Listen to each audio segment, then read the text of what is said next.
அதிகப்படியான செல்போன் உபயோகித்தல் உடல் அளவிலும் மனதளவில் தீங்கு விளைவிப்பது மட்டுமல்லாமல் சமூகத்திலும் குடும்பத்திலும் பெரும் பாதிப்பை ஏற்படுத்துகிறது. ஆகவே செல்போன் உபயோகித்தலை குறைப்போம். நிகழ்வு 3 காலநிலை மாற்றம்.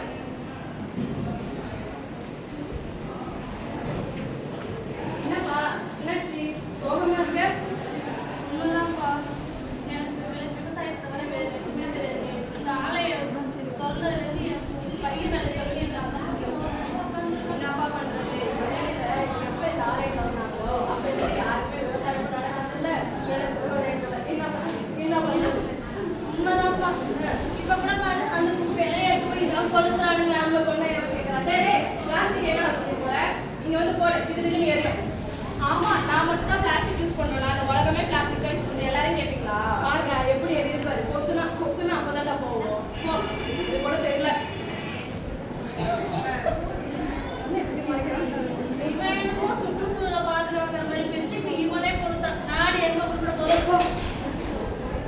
நிலையில்லா வாழ்வில் எதுவுமே நிரந்தரம் இல்லை என்பதை உணராதவர்கள் ஏராளர். உணர்ந்தவர்கள் அமைதியாக இருக்க உணராதவர்கள் ஆர்ப்பரிக்கிறார்கள். நிகழ்வு 4 அரசியல் பற்றிய விழிப்புணர்வு.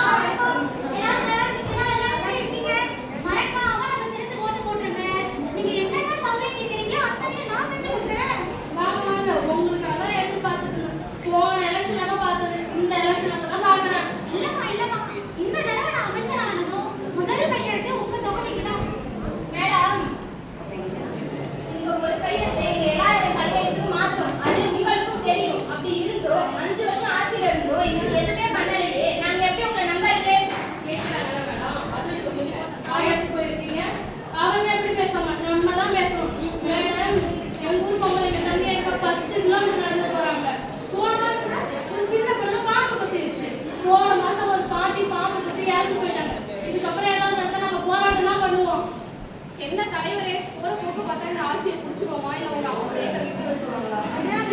அப்படிதான் பேசுவாங்க. கையில காரை கொடுத்தோம்னா மக்கள் சைலண்டா ஆயிடுவாங்க. அரசியல் என்ன சாதாரணடா.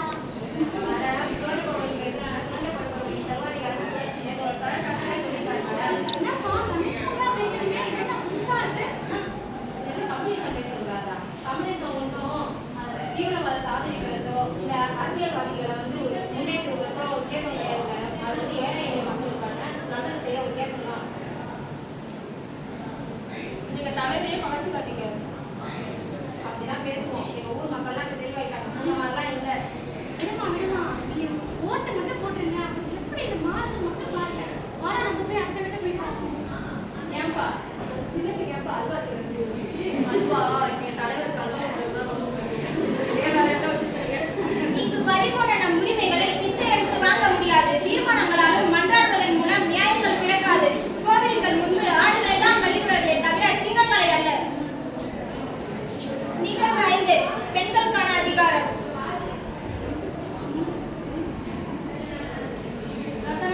ஒரு காபி போட்டு ரொம்ப வேலையா இருக்கு. என்னங்க சொல்லுங்க. கேட்கணுங்க. என்ன கேட்கணும் சொல்லு. எனக்கு வேலை இருக்கு. நம்ம வீட்டுல தான் இவ்வளவு கஷ்டம் இருக்குல்ல, அதனால நானும் வேலைக்கு போலான்னு இருக்கேங்க. நீ வேலைக்கு போறியா? வீட்டுல இருந்தது எல்லாத்தையும் பார்த்து அதுவே உனக்கு போதும். நீங்க மட்டும் எதுக்கு தனியா கஷ்டப்படுறீங்க? அதனாலதான் சொன்னேன். நான் கஷ்டப்படும் உங்ககிட்ட சொல்லுங்க. நான் எந்த கஷ்டம் இருந்தாலும் நானே பார்த்துக்கிறேன். நீ வீட்டுல இருந்தாலே எனக்கு போதும். பெண்கள்னா வீட்டை பாத்துக்கிறதுக்கும் ஆண்களை பாத்துக்கிறதுக்கும் மட்டும்தானா? எங்களாலேயோ எல்லாம் முடியும். எங்களாலேயோ ஒரு குடும்பத்தை பாத்துக்க முடியும். அது எப்பதான் உங்களுக்கு புரிய போகுதோ? கொஞ்சம் வேலையை பாரு. பொட்டப்புள்ள போக உலகம் பாதை போட்டு வைக்கும். முட்டுச்சந்து பார்த்து அந்த ரோடு போய் நிற்கும். படந்தாட்டும் ஏமாத்தி கலங்காதே ராசாத்தி. நிகழ்வு 6